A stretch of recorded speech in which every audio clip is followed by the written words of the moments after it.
Commerce Alive Today presents Hickory Farms.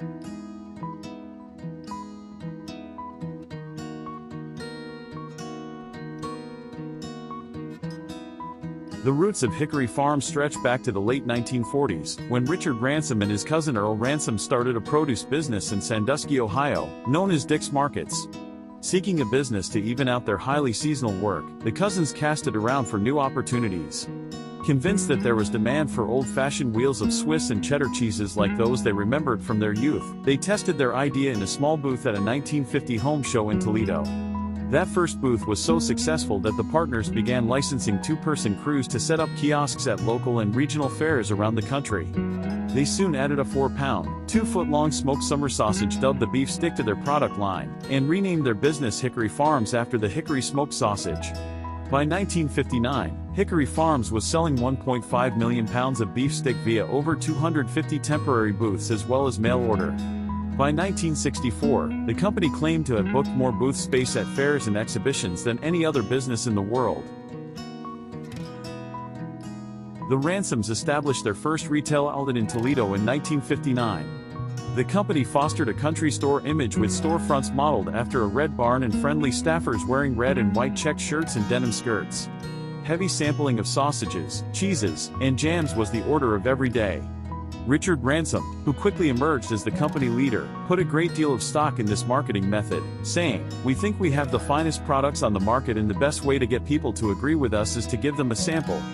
Ransom positioned sample displays in the doorways of his store to attract customers, then offered free coffee to keep them in the store for an extended period of browsing, tasting, and, it was hoped, buying. Hickory Farms opened its first franchised store outside Toledo in 1960, the same year the company was incorporated. The stores quickly evolved into seasonal monsters. In Hickory Farms' case, 40% of its sales were made during the fourth quarter gift-giving holiday season, when its annual balance sheet traditionally went from the red to the black. Chairman and Chief Executive Officer Ransom earned a reputation as a strict manager with rigid standards and Prussian discipline, known for his obsessive control of and support for franchisees. He insisted on tight controls because, as he told marketing magazine Steve Blickstein in a June 1972 interview, "The public can get along without our product very well." Ransom charged a low initial franchise fee, then collected 5 to 6% of each outlet's weekly gross sales. He insisted on standardization, asserting in the marketing magazine interview that a successful franchise is nothing more than the continuation of a good idea. It's a repetition of success that eliminates excuses for failure.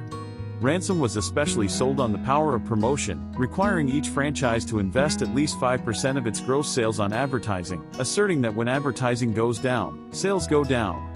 It's that simple. He gauged each store's success according to weekly sales reports. Ransom's rigidity notwithstanding, Hickory Farms franchises were so highly sought after that the CEO stopped selling them in 1965, when he said he started granting them. The chain achieved rapid growth by encouraging its franchisees to own more than one store. Hickory Farms had 57 retail outlets by 1965, and opened its 100th store just 3 years later.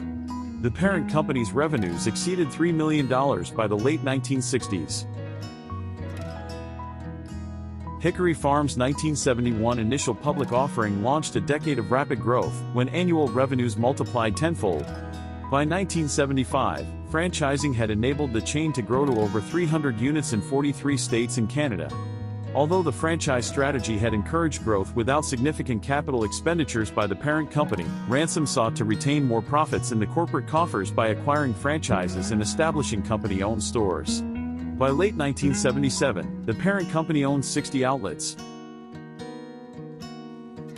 Ransom, who moved from president to chairman and chief executive officer in 1975, revived the booth idea that year, using small kiosks in malls to penetrate markets too small for a full-size store and to supplement permanent store sales during the holiday season. Hickory Farms enjoyed an average annual growth rate of 20% during the decade. By 1980, the chain had over 500 stores, 80 of them company-owned. Chain-wide revenues grew from about $100 million in 1976 to over $164 million in 1979. This phenomenal growth attracted a suitor at the dawn of the new decade. After an initial purchase of 15% of the chain's equity, General Host Corporation acquired all of Hickory Farms from its founder and shareholders for a total of $40 million. The specialty foods chain became the most profitable subsidiary in General Host's $750 million family, which included Lil General convenience stores, Hot Sam's pretzel shops, and Van de Kamp's frozen foods, among other holdings. Hoping to use Hickory Farms as the core of a successful food retailing group, the new parent acquired the new subsidiary's largest single franchisee, Hickory Farm Sales, for $11 million. The 113-store addition brought the number of company-owned stores even with franchised units, at about 200 locations each. But General Hosts hopes that the steady growth and high profitability enjoyed by Hickory Farms would be repeated throughout the conglomerate were not realized. Instead, Hickory Farms began to resemble its erratically profitable parent. Although it was America's best-known brand of specialty foods and owned more individual stores than ever, the chain suffered back-to-back losses totaling $3.5 million in 1985 and 1986. Retail analysts blamed mismanagement, declining mall traffic, and increasing competition from upstart specialty food sellers like Honey Baked Ham for the chain's decline. No matter what the causes, by 1986 General Host had decided to refocus on its subsidiary Frank's Nursery and Crafts, the 157-store chain of gardening superstores it had acquired in 1983. Divesting its other interests, including Hickory Farms, took more than a year of fits and starts. Two deals, one with a management group and one with Nutrition World, Incorporated, a Chicago operator of specialty food stores, fell apart due to the acquirer's inability to secure financing. Finally, in 1987, a group of managers and investors led by Robert D. Romualdo, who had succeeded Richard Branson as president and CEO mid-decade, were able to garner the $51 million financing necessary to acquire their company. They paid $38 million for Hickory Farms, and used the remaining $13 million to get the company on its feet. Di Romualdo was credited not only with returning Hickory Farms to profitability, but also with re-engineering it for new market realities. But after 4 years at the helm, he surprised the company's employees and officers alike when he resigned abruptly and without comment in 1988. Hickory Farms brought in an outsider, Thomas Frank, to guide the company into the 1990s. The 47-year-old boasted 2 decades of experience with Kentucky Fried Chicken and Procter & Gamble. The Hickory Farms of the early 1990s was a much smaller operation than that of the early 1980s, with less than 200 full-size stores total less than half its peak number of outlets. As many longtime franchisees neared retirement age, the parent organization sought to boost the number of company-owned stores through acquisition. Hickory Farms purchased its largest remaining franchisee, Hickory Farms Northwest, in 1991, adding 14 stores in Washington and Oregon. Other smaller store purchases brought the total number of company-owned stores to over 100 and reduced franchise locations to 55 by 1992. CEO Frank also scaled back Hickory Farms' packaging operations, closing plants in California, New York, and Oregon and consolidating that work at the Toledo headquarters.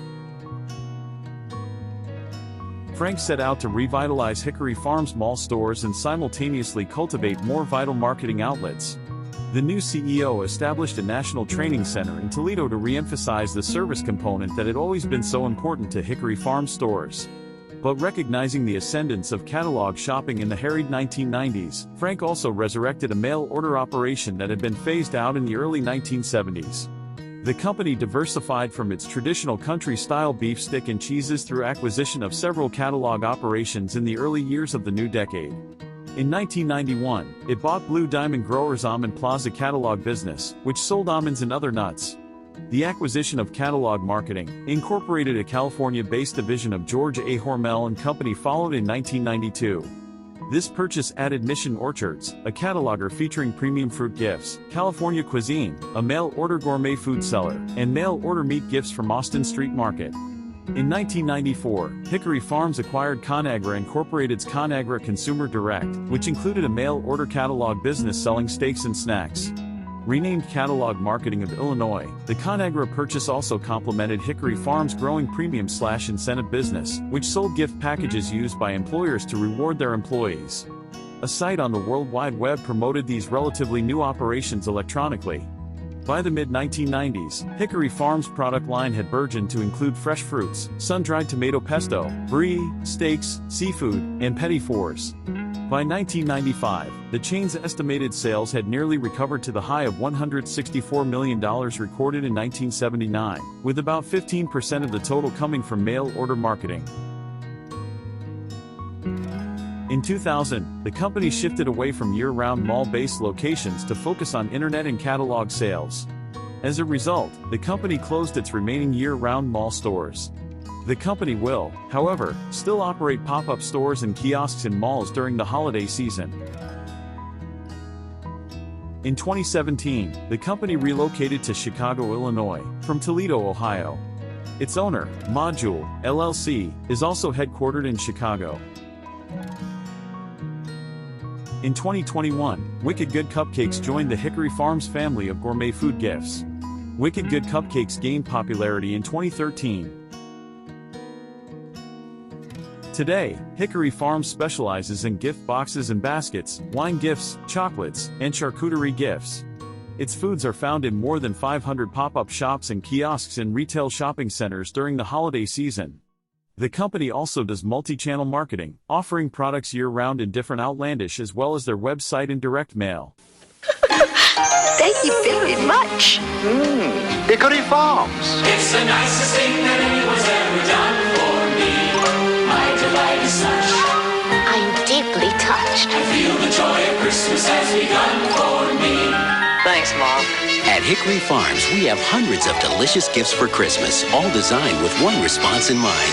Thank you very much. Hickory Farms, the gift everyone loves to get. If you have any fond memories, please indicate it at the comments below. Thanks for watching, subscribe, and like.